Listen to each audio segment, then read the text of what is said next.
Hello साईं अनवर पीरज़ादे जे भिटाई शनासीअ जे पस मंज़र में अचे थो वञे थो त असांखे जे जा वॾड़ा जेके ॻोठ जा वॾड़ा उहे भिटाई पढ़ंदा रहंदा छाकाणि जो उन्हनि जो वास्तो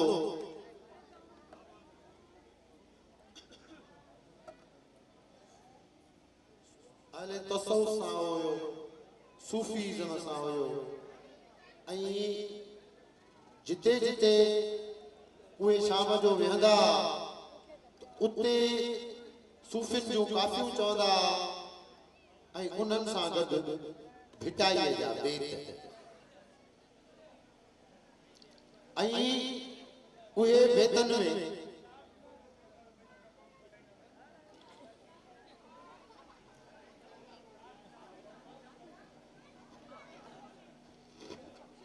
अल्लाह के ॻोल्हींदा अल्लाह जे रसूल खे ॻोल्हींदा हुआ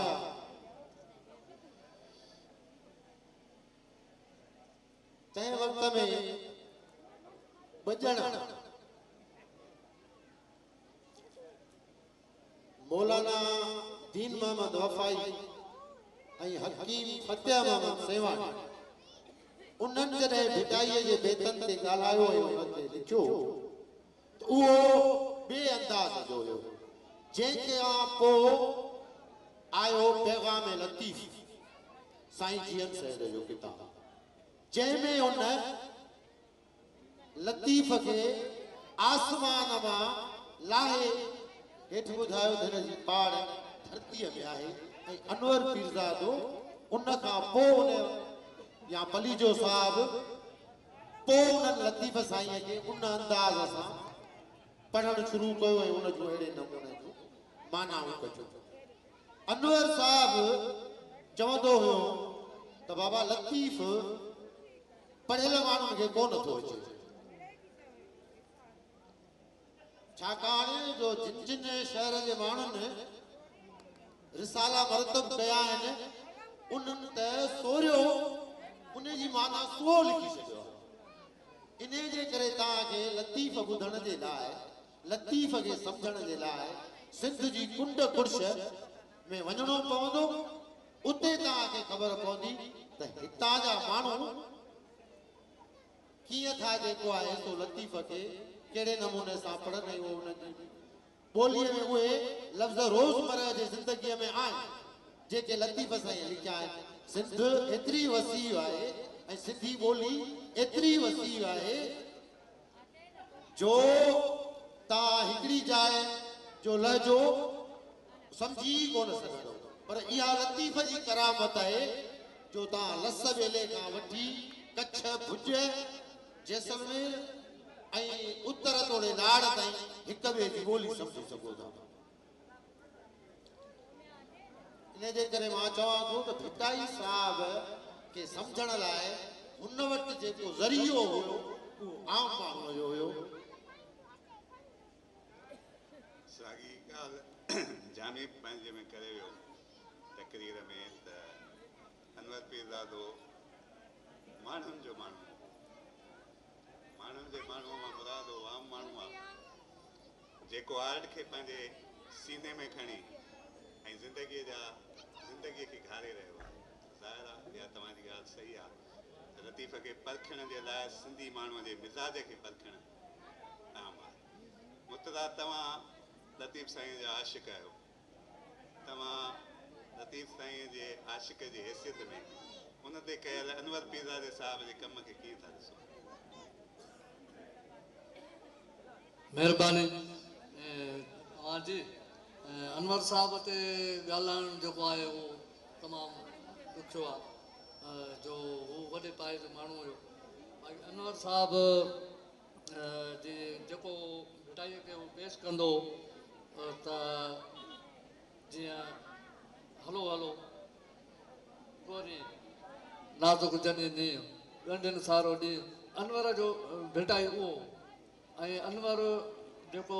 सिंधी माण्हुनि जो हिन धरतीअ जो जेको मुआफ़ सम्झे पियो, ॿोलीअ जो उहो भिटाईअ खे सम्झे पियो। सो अनवर साहिबु जे जेका सिंध जे माण्हुनि जी जेका तकलीफ़ूं दर्द निजात उहा हू भिटाईअ में ॾिसंदो। सो उन हवाले सां हू ऐं हू हुनखे हिकिड़ो पीर या इहो मुर्शिद या पुटु ॾे उहो हुनखे कोन। ऐं हू सदाईं जेको कचहरियुनि में अहिड़ा ई बेत पढ़ंदो हो त जीअं मारवी पई चए त पाशाई न पाड़िया सर्दियूं सुईअ साण ढके उघाड़नि खे कीन ढकियाई पाण ॿीहर ॼापी ॼाण इब्र जे उसाफ़ खे। हू चवंदो त इहो जेका इहा बादशाही आहे उनखे मारवीअ ई ठुकराए छॾियो। उहो कैदियाणी थी करे उमिरि जे उन बादशाहीअ खे उन ठुकराए छॾियो। सो अनवर साहिबु जी सिंध उहा आहे। अनवर साहिबु सिंध खे अहिड़ो ई ॾिसणु पियो चाहे या हू जीअं हणणो हकलणो ॿेली सारणु मां जाए मरक विझनि तां न फ़र्क़ु रुक बंदी रांदि में। अनवर साहिबु उहो माण्हू हो जेको सभिनी खे गॾे खणी हलंदो हो, उन्हनि सां खे घुमाईंदो हो। सैलानी हुयो उहे सफ़र कयईं, कॾहिं थर ते कॾहिं काशे कॾहिं जबल ते कॾहिं कुते जे क़बर ते। त इहो अनवर साहिबु जो जेको असुलु रहबर हुयो उहो भिटाई खे सम्झंदो। ऐं सिंध जी जेका बि आहे या सिंधी माण्हुनि जी खे ख़ुशहाल ॾिसण लाइ हू चवंदो हो त भिटाईअ खे पढ़ो जो तव्हांजो उहे सभई सबक़ उहे सभई नियापा उहो भिटाई ॾेई वियो आहे पंहिंजे बेतन में त उन्हनि खे तव्हां खोलियो। सो अनवर साहिब जो जेको ज़िंदगीअ जो पोयों हिसो उहो रुॻो भिटाई हुयो। कचहरियुनि में बि वेठो हूंदो, हर ॻाल्हि ते भिटाई जो बेत, कहिड़ो बि मौज़ू हुजे छा बि हुजे पर उते भिटाई जो बेत चवंदो। महिरबानी। साईं मोहम्मद अली बचाणी साहिबु तव्हां अनवर पीरदारे साहिब सां ज़िंदगीअ जो तमामु घणो अरसो गुज़ारियो। तव्हांजे लिखण मां ऐं अव्हांजे इज़हार मां ख़बर पवंदी आहे तव्हांखे हुनजी केतिरी कमी महसूसु थी थिए। जंहिं माण्हूअ सां तव्हां ज़िंदगीअ जो हिकिड़ो एॾो अरसो गुज़ारियो ऐं उहो माण्हू लतीफ़ जो पारखो हो। मुंहिंजो तव्हां खां सुवालु इहो आहे त हू लतीफ़ जे बेतनि जी परख कीअं कंदो ऐं जॾहिं हू किथां नवां बेत ॻोल्हे ईंदो हो जेके रिसालनि में न हुजनि त उन वक़्तु हुनजी कैफ़ियत छा हूंदी हुई ऐं उनखे बयानु करण वक़्तु जेको आहे सो कीअं दिख ॾींदो हुयो। हुनजी जेका परखण जो तरीक़ो हो लतीफ़ साईं खे हुनजे बारे में।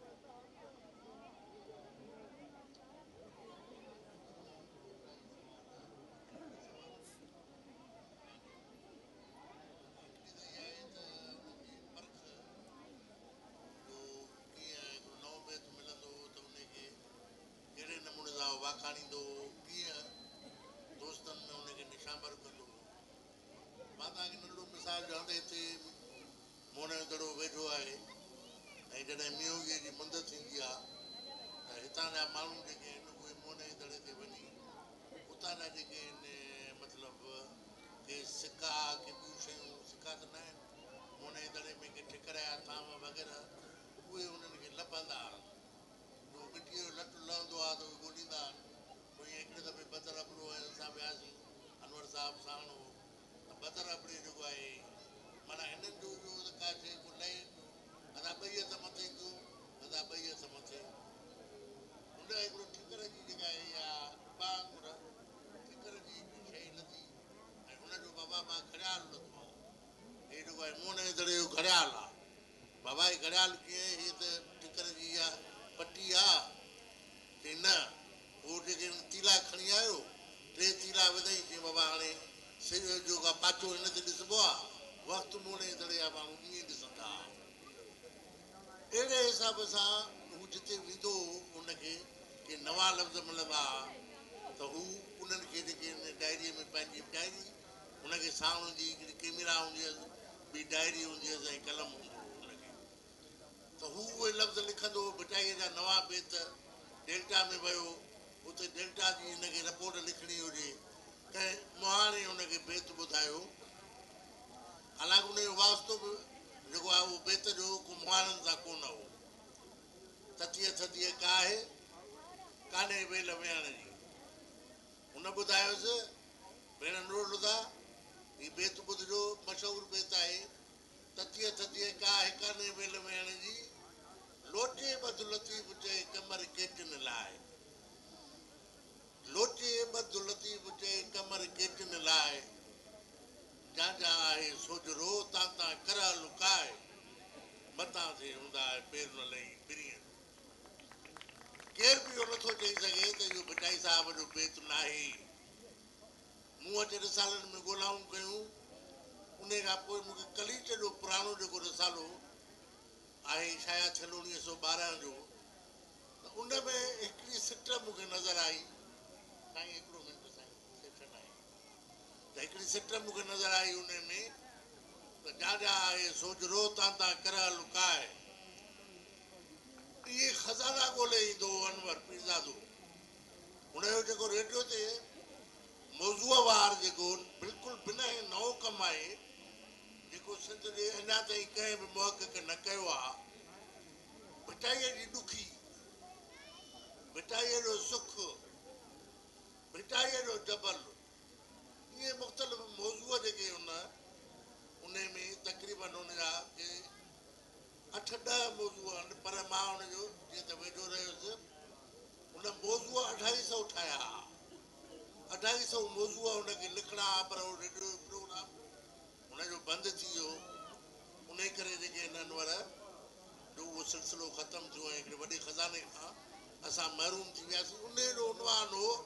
आंदाऊं अमीक मां त इहे अमीक में उहो टुॿी हणी कंहिं माहिर टोबे वांगुरु अंदरूं हीरा मोतियो कढी ईंदो ऐं अनवर पीरज़ादो हिकिड़ो वाहिद मुहक़क़ हो या भिटाईअ जो शारे हो जेको भिटाईअ जे ॾुखे खां ॾुखे बेत खे सवलो करे सम्झाईंदो इंतिहाई सवलो करे ईअं त हाणे असां बेत पढ़ी वेंदासीं बेत जे ॾुखे लफ़्ज़ जी माना असां उन महिल न चवंदासीं न त जेकॾहिं हिकिड़ो आहे ॾुरमन जे ॾेई हाणे ॾुरमन लफ़्ज़ जी माना छा आहे बाबा जेके कीबाइनि था जेके ॾेई जताइनि था उहो तशरीह ईअं ई कंदो ॾुरमन जे ॾेई जेके ॾेई जताइनि था ॾेई उहो पचाड़नि था से धर्म मंग मंगणा उहे दर तूं न पिन वञी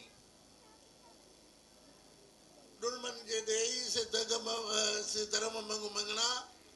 सपड़ संदे दर ते कर वेनतियूं वेही उते वेही इलाज कर उते वेही मिनतूं कर पुछे न ॾेई उहो कोन थो पचाड़े पुछे नथो कंहिंखां बि जेको बि हथु टेंगेसि थो ॾेई थो छॾेसि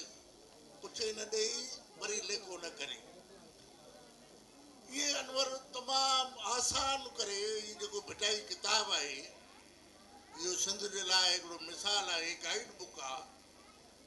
इन लिहाज़ खां अनवर जहिड़े नमूने सां तशरीह करे सवलो करे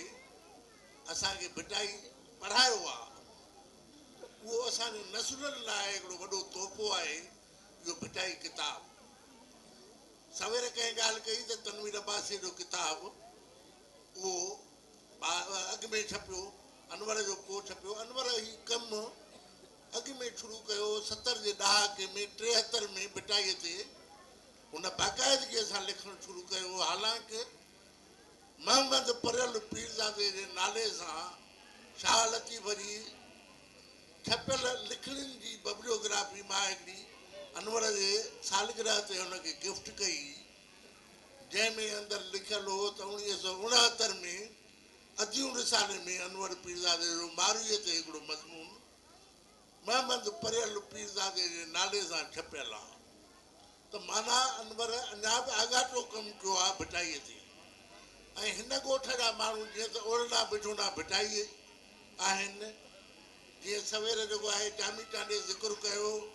आकाश अंसारीअ जो ऐं उतां जे फ़कीराणी जत ॻोठ जो जंहिंजो नालो आहे बड़ जो ढोरो उन ॻोठ जो उतां जा माण्हू ओरना बिठोना उन्हनि जो भिटाई हूंदो आहे ख़ुशीअ में बि भिटाई त ग़मीअ में बि भिटाई ईअं बलड़े जी हिकिड़ो अहिड़ो ॻोठु आहे जंहिंजे कन में पहिरियों भिटाईअ जे बेत जी बांग ॾींदा आहिनि ॿार खे पोइ जेका आहे उहा इस्लामी बांग हुनजे कन में दाख़िल थींदी आहे हीउ उहो ॻोठु आहे ॿारनि खे भिटाईअ जूं खंजूं बेतनि जूं यादि आहिनि। हिन जे हितां जूं अंबड़ियूं जेके वठियूं आहिनि, हितां जूं अदियूं जेके वठियूं आहिनि, सीना ब सीना उन्हनि खे भिटाई पेट में यादि। अनवर खे अनवर जो पीउ अनवर जी माउ भिटाई पेट में विधो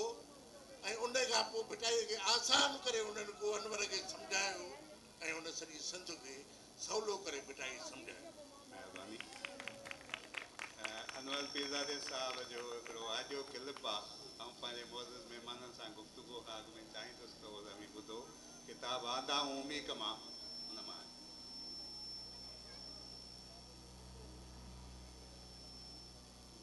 अनवर साहब जेको आहे पंहिंजे दौर जूं जेके मुरविज रवायतूं हुयूं, ख़ासि तौर ते भिटाईअ जी शरह जे सिलसिले में, शाह लतीफ़ खे जी तशरीह जे सिलसिले में जेके रवायती शरहूं हुयूं उन्हनि खे उन रद्द कयो आहे।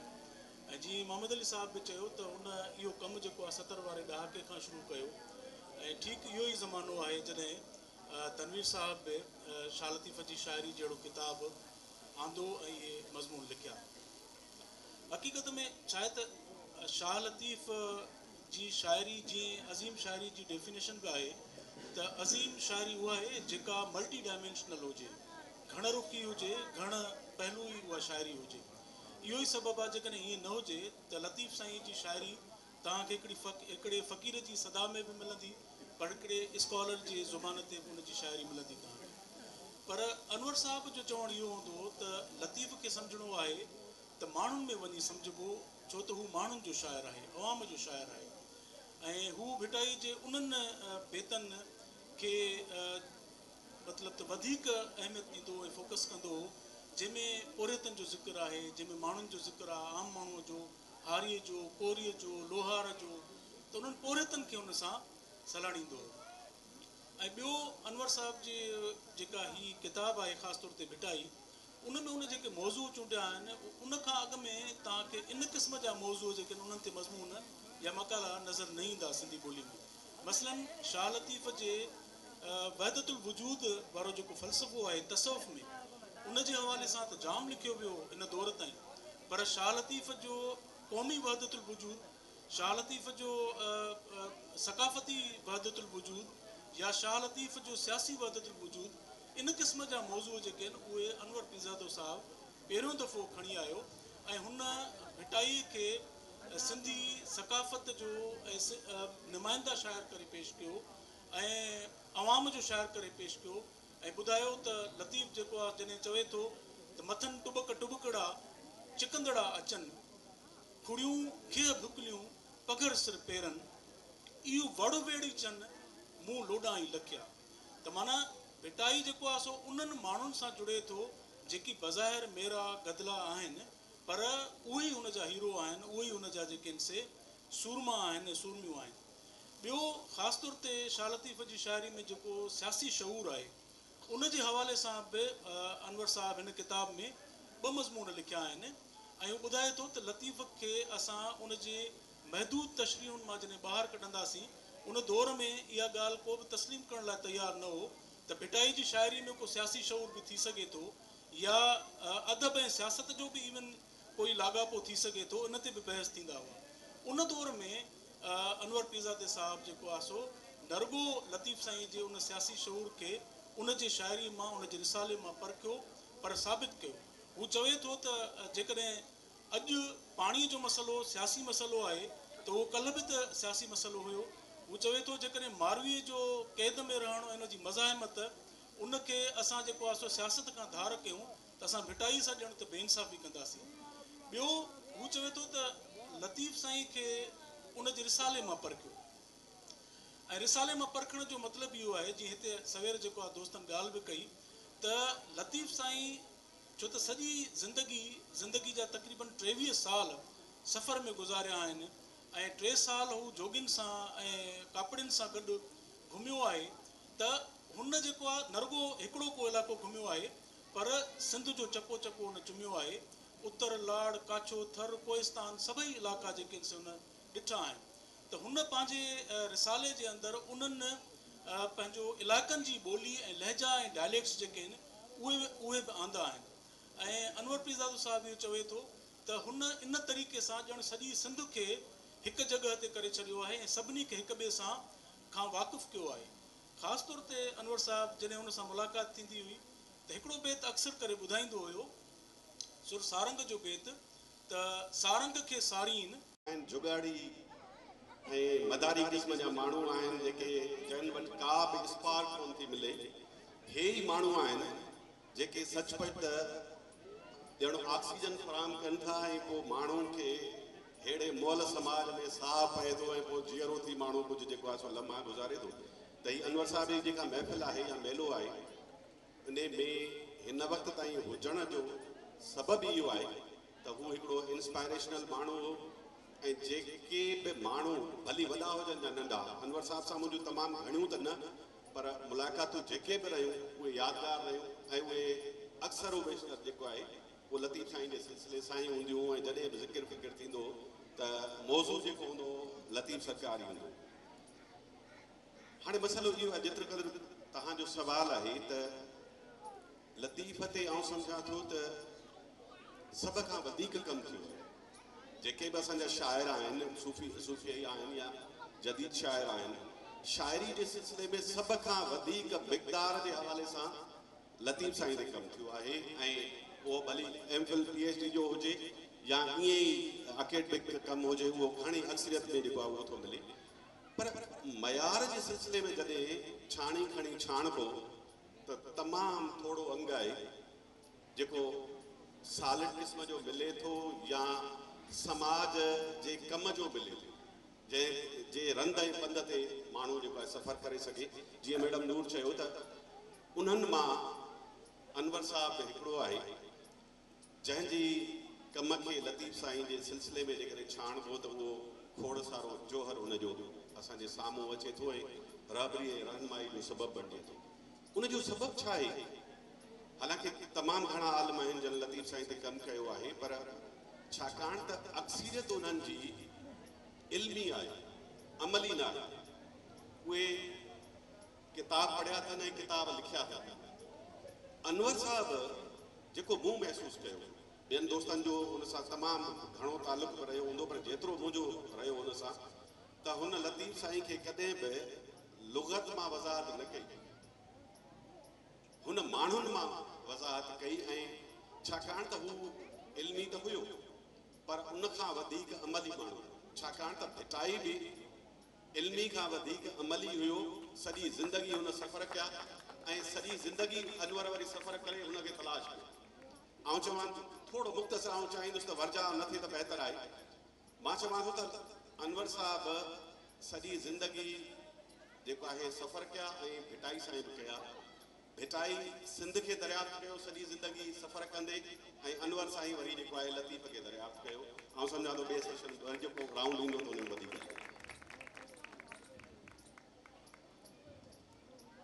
इक़रार खां इहो सुवालु पुछंदुसि त लतीफ़ साईं ते जेको लतीफ़ी राग थींदो आहे उन बाबति अनवर साहिब जा छा ख़्याल हुया? उहो छा चवंदो हुओ त या लतीफ़ जी इजाद आहे राग या उन खां अॻु में कंहिं राग जे टाठनि में इहो राग मौजूदु हुयो? ही असां यानी 8वीं जमायत में पढ़ूं था, पहिरियों चक्कर असां लतीफ़ साईं जी दरगाह ते विया हुआसीं। उते ये फ़क़ीर ॻाए रहिया हुया लतीफ़ साईं जो। हींअर उन्हनि में बि थोरी ईअं रियायत याफ़्ता थी विया आहिनि कि 2-3 कलाक ॻाइनि था ऐं हुन खां पोइ वरी महफ़िल बर्ख़ास्त थी वञे। पर तंहिं वक़्त में सांझीअ सोभाणीअ वारी निमाज़ खां पोइ जो शुरू थींदा त सुबुह वारी निमाज़ जी बांग ईंदी त हे मारू ई सुर ॻाईंदा हुआ ऐं उन खां पोइ वरी उनजी उहा दुआ थींदी। असां जॾहिं लतीफ़ साईं जे उन दरगाह ते वियासीं त उते असां अनवर पीरज़ादे खे उते पहिरियों ई मौजूदु ॾिठो। ऐं छा मसइलो त जेॾी महिल फ़क़ीर राग ॻाए थो अलाए केतिरा सीननि ते हथ था लॻनि हिकिड़ा माण्हू रोअनि था के पिटनि था के पार था कढनि सुबुह ते चयोसि त काका असांखे त इहो जेको आहे राग सम्झ में न आयो जी त पोइ बाक़ी हाणे तव्हां सिंधी माण्हू थी करे ऐं भिटाईअ जा जेके बेत न सम्झी सघंदव त सुभाणे अंग्रेज़ अची पढ़ंदा छा ऐं इहो राग त अॻ में बि हुयो ऐं इहो जेको तंबूरो आहे डंबूरो आहे इहो बि हुयो पर इन में 25 तार जो इज़ाफ़ो लतीफ़ साईं कयो इन मां सम्झ में इहा ॻाल्हि थी अचे त भिटाई साहिबु इल्म मौसीक़ीअ जो बि वॾो ॼाणू हुयो ऐं अहिड़ो कमु को नाइक बि करे सघे थो को ख़ान साहब बि करे सघे थो जहिड़ो तहिड़ो माण्हू न करे सघंदो ऐं तव्हां जीअं जीअं लतीफ़ पढ़ंदा वेंदव इहो राग जेको ॾुखियो आहे हलंदे हलंदे तव्हांखे सवलो लॻंदो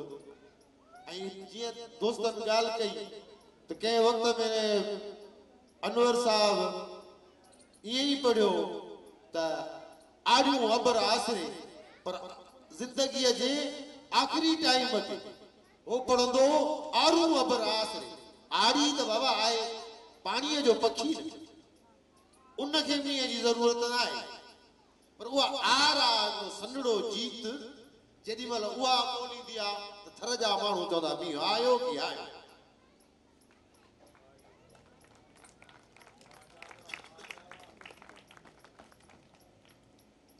ऐं हिकिड़े ॾियारे असां वेठा हुआसीं हाणे वक़्तु छा आहे जॾहिं अञा जेका आहे सा मोबाइल फोन ठही त आहे पर असां वटि कंहिं वटि बि न आहे या नंबरनि वारी फोन हूंदी हिकिड़ी जाइ ते पई असांजो साम्हूं उस्ताद हलण जो मैखानो हूंदो उते वेठा हूंदासीं हमरा चयो काके अनवर जी फोन ॾेई तोखे सॾे थो अची पत हलो यार इकरार ख़बर पई थी अॼु मां 9 लफ़्ज़ हिकिड़े हमरा खां ॻाल्हाईंदे ॿुधो मूंखे 9 ॾेई खोलियो ढट करारियो जी उन हमरा चयो वेहो चोखनि खे 9 ॾिनो आहे खाई वञो माना उहा दम ॾियण जेके असां चवंदा आहियूं सन्हड़ी बाहि जेका पए जेका पचाए इहा ॻाल्हि हूंदी हुअसि जिते बि को नओं लफ़्ज़ मिलियो उन महिल ॿुधंदो बेख़ुद थी वेंदो ऐं वञी पंहिंजी संगत खे ॿुधाईंदो अनवर साहब में इहे ॻाल्हियूं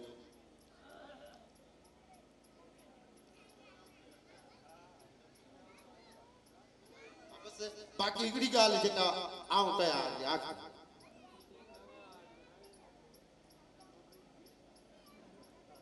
जेही जे तेही अबाणनि जी आहियूं हुबल वतन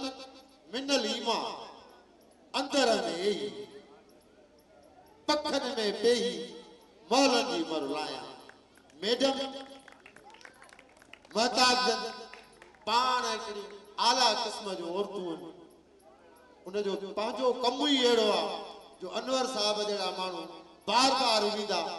न त हू अहिड़नि महलनि खे पसंदि न कंदो हुयो एसी वारा कमरा छॾे अची फ़क़ीरनि सां वेहंदो हुयो छाकाणि असांजो असुलु इहो आहे लतीफ़ साईं ऐं लतीफ़ साईं सां अनवर पीरज़ादे जो कयल कमु हुयो हिकिड़ो अहिड़ो मौज़ू आहे जे अहिड़ा मुक़रर सां गॾु हुजनि त दिलि चाहींदी त हुन ते घणो ॻाल्हाइजे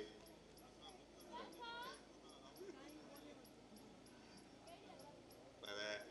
जीअं त टाइम जी किलत आहे हुन जे करे माज़रत सां असीं पंहिंजो सेशन पूरो कयूं तव्हांजी महिरबानी